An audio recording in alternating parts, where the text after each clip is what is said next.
Hello and welcome to Bible 365 with Kathy Carter. 365 is the amount of days that we are going through the Bible. So we're taking 1 year to read through the Bible chronologically. I'm just going to start out by saying I know there are horrible reflections in this room. This is like the worst lighting that I could possibly have. So I know it reflects off my glasses, it reflects off the whiteboard. So I just apologize. Bear with me as much as you can. Try and deal with it. Maybe just listen. Anyway, but today is day 81. And so we are going over Deuteronomy the end of 31. So 31:30 into the next chapter 31. And then we're in our first Psalm, Psalm 90. So we are coming to the end of Deuteronomy. We are coming to the end of Moses' life. If you have never been with me before, this is the time where I tell you I am using the 1 Year Chronological Bible reading plan, which is under the One Year Chronological Bible online.com. It is a free download. You can use your own Bible to go through this reading plan with me. And it's just daily reading every day. You're reading 2, 3, or 4 chapters every single day. It's going through the Bible chronologically, and it's to help you get big picture who God is, before we meet Jesus, really. So who is God in the grand scheme of everything, which is great if you are a follower of Jesus. It is great if you are a follower of God, because I think this will help you if you continue with me past the Old Testament and into the New, and even really just understanding that the Old Testament is the foundation for Jesus. The entire Old Testament points to Jesus, and Jesus points to God, right? So this is all really about everything pointing its way back to the God that created the universe, which is a phrase that I use all the time, because I think it's really great to remember that that's the whole reason why we worship him. We worship him because he created the universe, he created us, he created everything. Without him, we would not exist, we would be nothing. And so, therefore, he is worth our worship. He is worthy. So, if this is the first time you've ever been with me, I'd love if you went back to the beginning, if at all possible. I'd love if you started at Genesis 1. But of course, if you want to start today and just move on from here, that's fantastic as well. So, we are smack in the middle of reading about Moses. Actually, we're not. We're kind of coming to the end of Moses.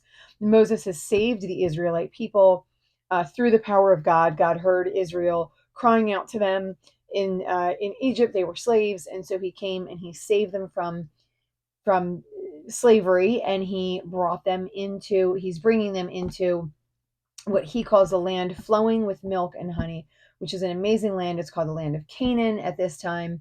And he is going to put them in this land, which is a land that already has cities and towns and houses and grounds and animals and all these amazing things. And he is going to place them in there, and he's going to remove the people that are in there, and he's going to put the people he has a relationship with in this land. And so while they are waiting to go in this land, they are getting these big speeches from Moses in a reminder of what God has done for them in the past, what God is asking from them, and what will likely happen in the future, whether it be blessings or curses.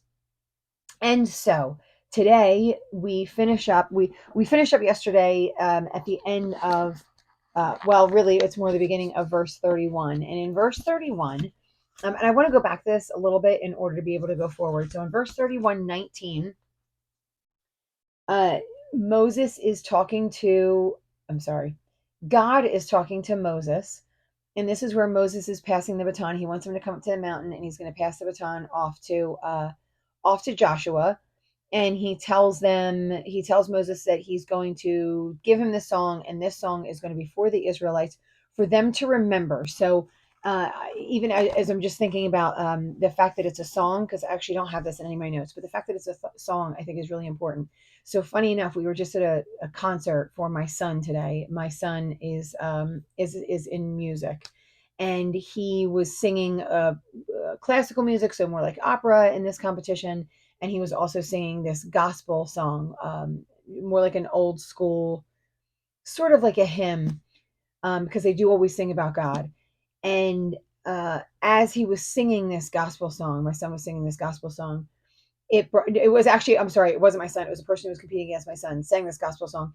It brought up all of these memories for my husband. My husband started remembering his childhood, and he started remembering his grandfather. His grandfather actually used to work on a plantation down in the South. And so as he got older and he had kids, he actually used to sing these songs all the time. And so when my husband heard this song, it brought up this memory of his grandfather sitting around and like cooking on the grill and singing these songs. And so as a young child, he remembers they always camped and did all these kind of things. And so he remembers. So think this is, well, you wouldn't know, but this is at least 10 years after his death and probably 30 to 40 years after he was singing this song.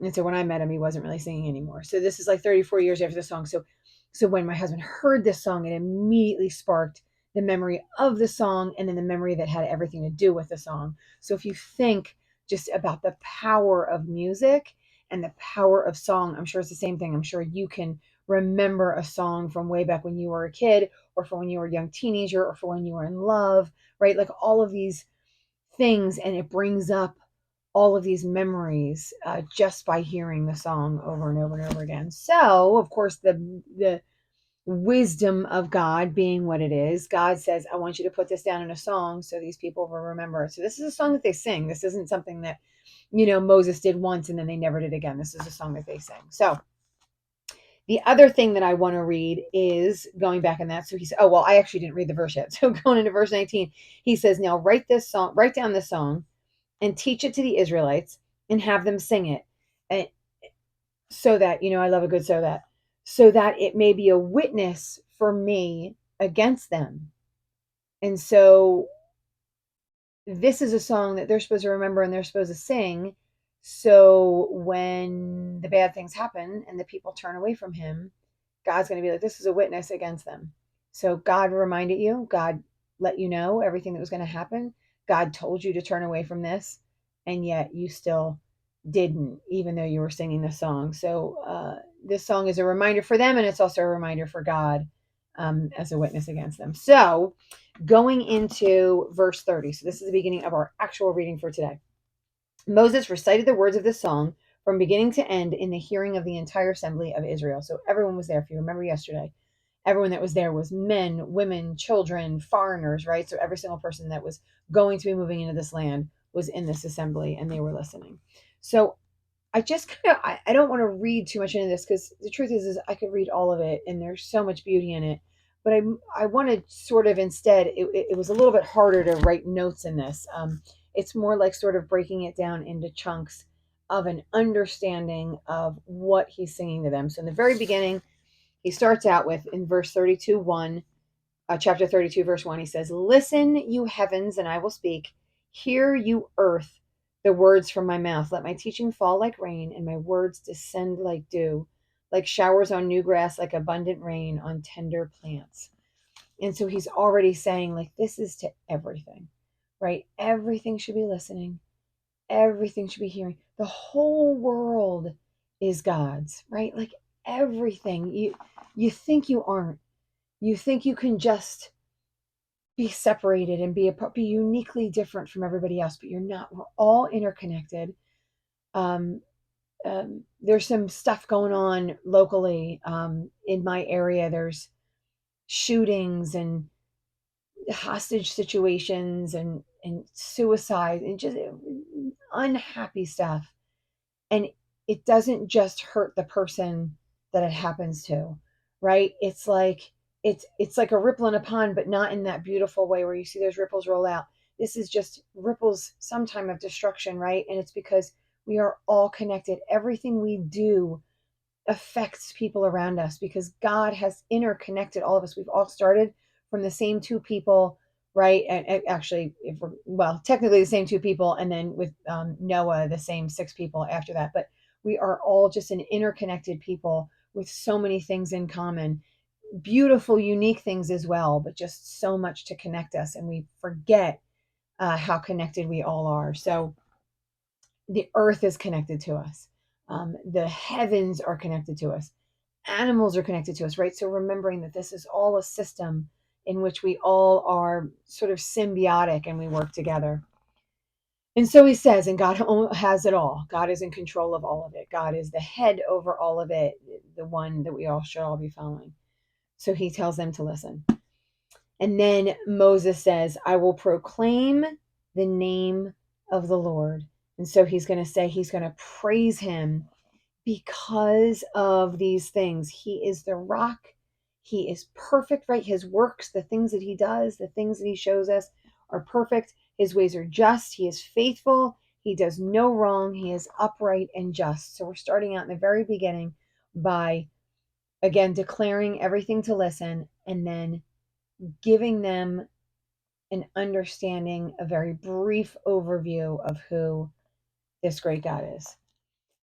All right, so now he is discussing, when we go to verse 5, he starts discussing Israel. And what I find what he's discussing about Israel is the tense in which he discusses it, because at this time, they're getting ready to go into the promised land.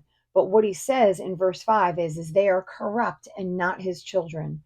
To their shame, they are a warped and crooked generation. And then from there, so he's frustrated with Israel, right? And so he's got anger and a little bit of hostility towards Israel. And then when we move down into verse 7, it says, remember the days of old. And this section that we're remembering is actually what's happening right now.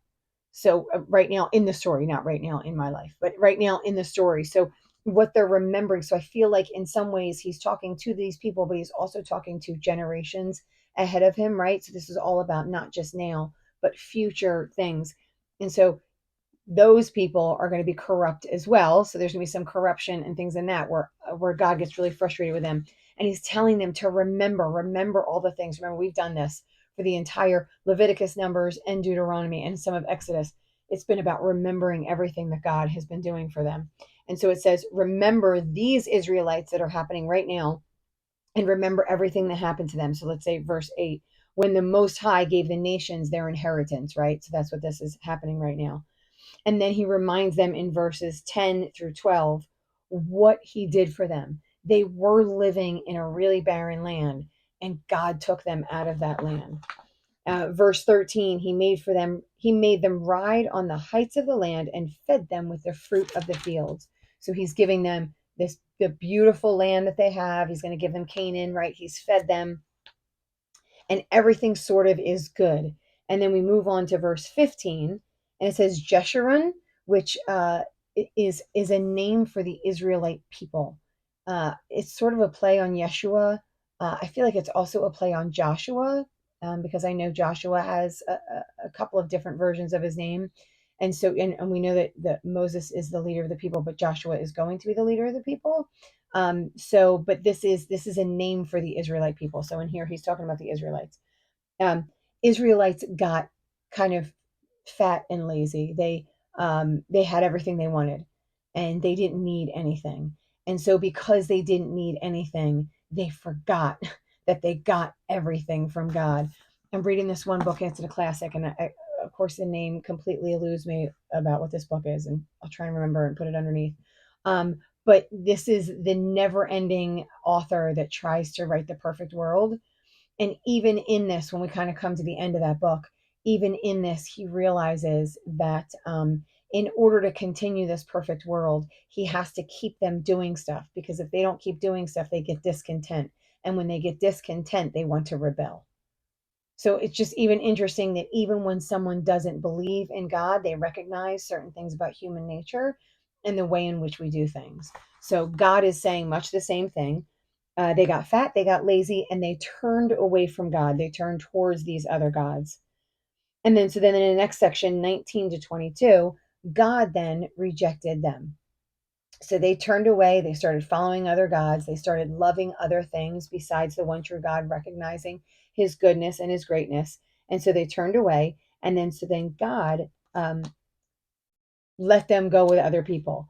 And then after he did that, God started actually lifting other nations. So he made other nations greater than Israel and started um, having wars and everything with them, and they were dying, and the other nations were being lifted up.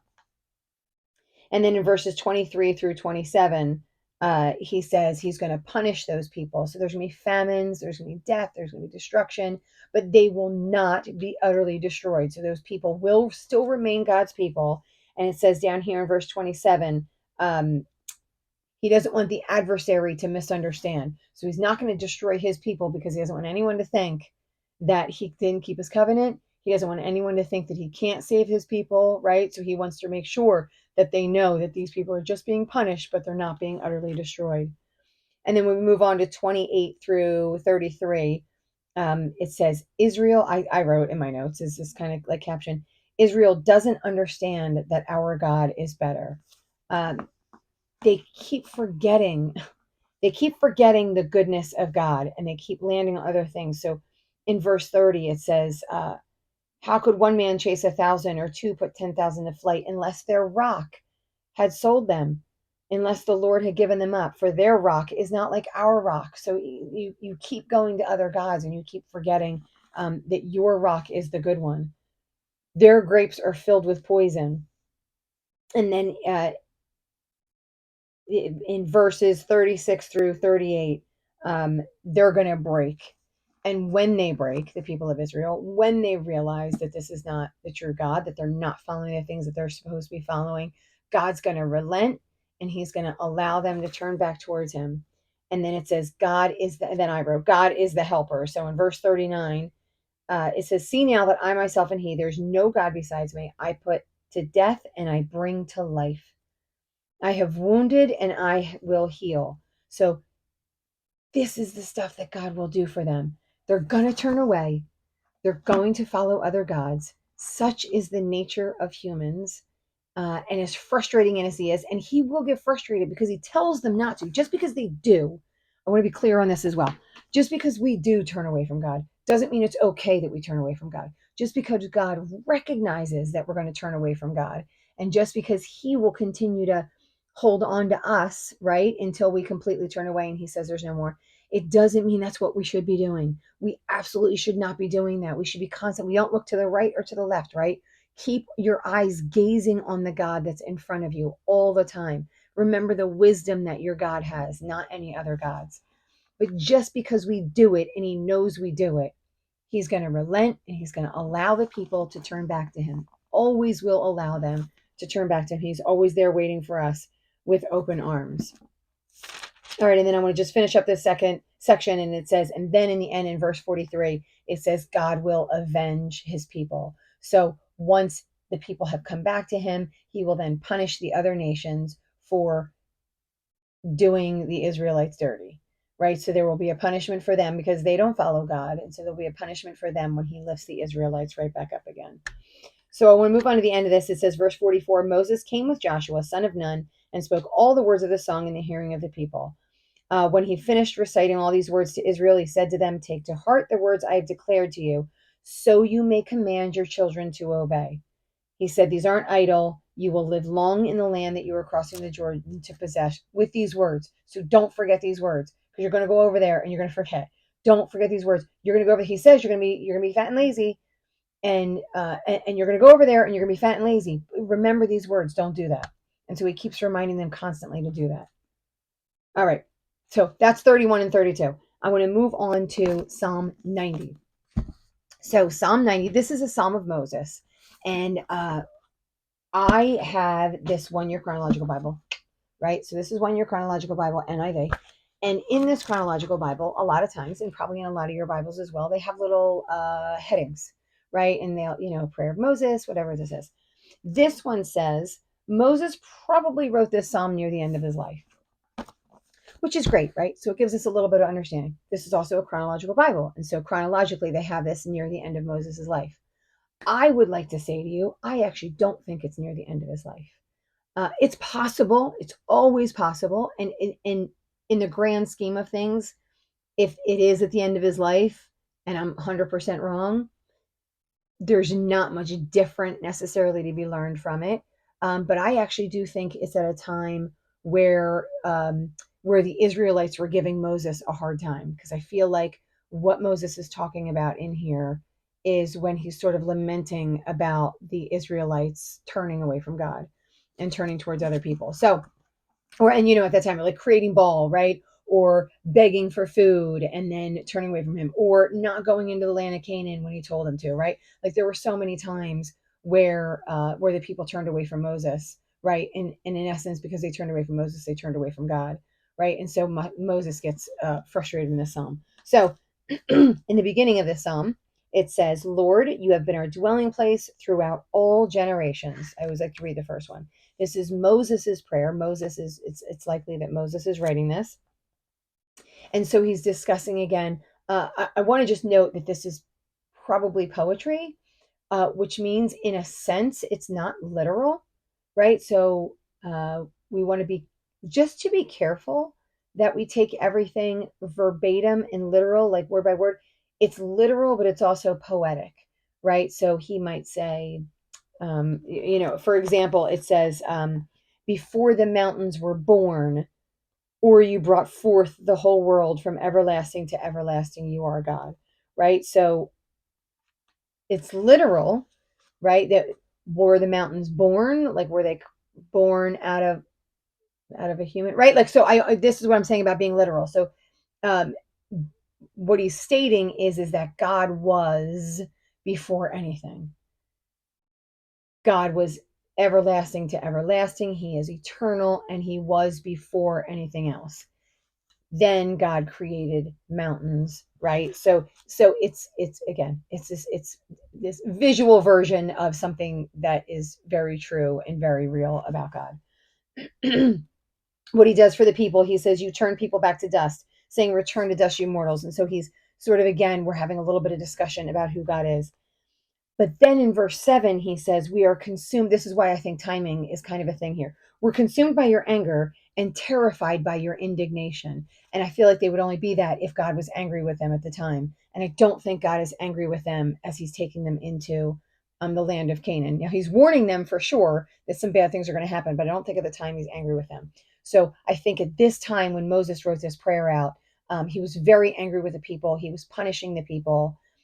This might have been maybe the time of the serpents, right? So there could have been a handful of things that were happening at the time that they were being punished for by God. And so Moses is, we always heard that Moses reached out to him in prayer and was praying for the people and was atoning for the people, right? So here he says, we're consumed by your anger and terrified by your indignation. You have set our iniquities before you. So God knows everything they're doing. He can see all of what they think. He knows what they're doing. He knows what they've done. And then it says, when we go into verse 10, our days are not that long. And right now, they are terrible. We are not living a great life right now. Everything is trouble and sorrow. Um, Teach us to number our days so we may gain a heart of wisdom. And then in 13, he says, relent. How long are you going to be upset with us? He's begging them. He says, satisfy us in the morning with your unfailing love. Come back to us. Let us love you. Let us worship you and remember you as you were. Make us glad for the days you have afflicted us. And then in verse 17, it says, may the favor of the Lord our God rest on us. Establish the work of our hands. Recognize that we are turning back to you, and honor the fact that we are turning back to you and that we love you. And this is the end of that psalm, right? So ending here, he's just praying for the people. Don't necessarily know when and if God relents, although we see, I think, over and over and over again that God does um, give he does honor them after they atone and they repent, and especially after Moses prays for them. So that's the end of today. We do have more Deuteronomy tomorrow. If this has been a blessing to you, I want you to hit the like button. I want you to share it with as many people as possible so you can all get your reading on together. And I want you to subscribe to the channel so these show up for you every day. Keep reading, and I'll see you next time.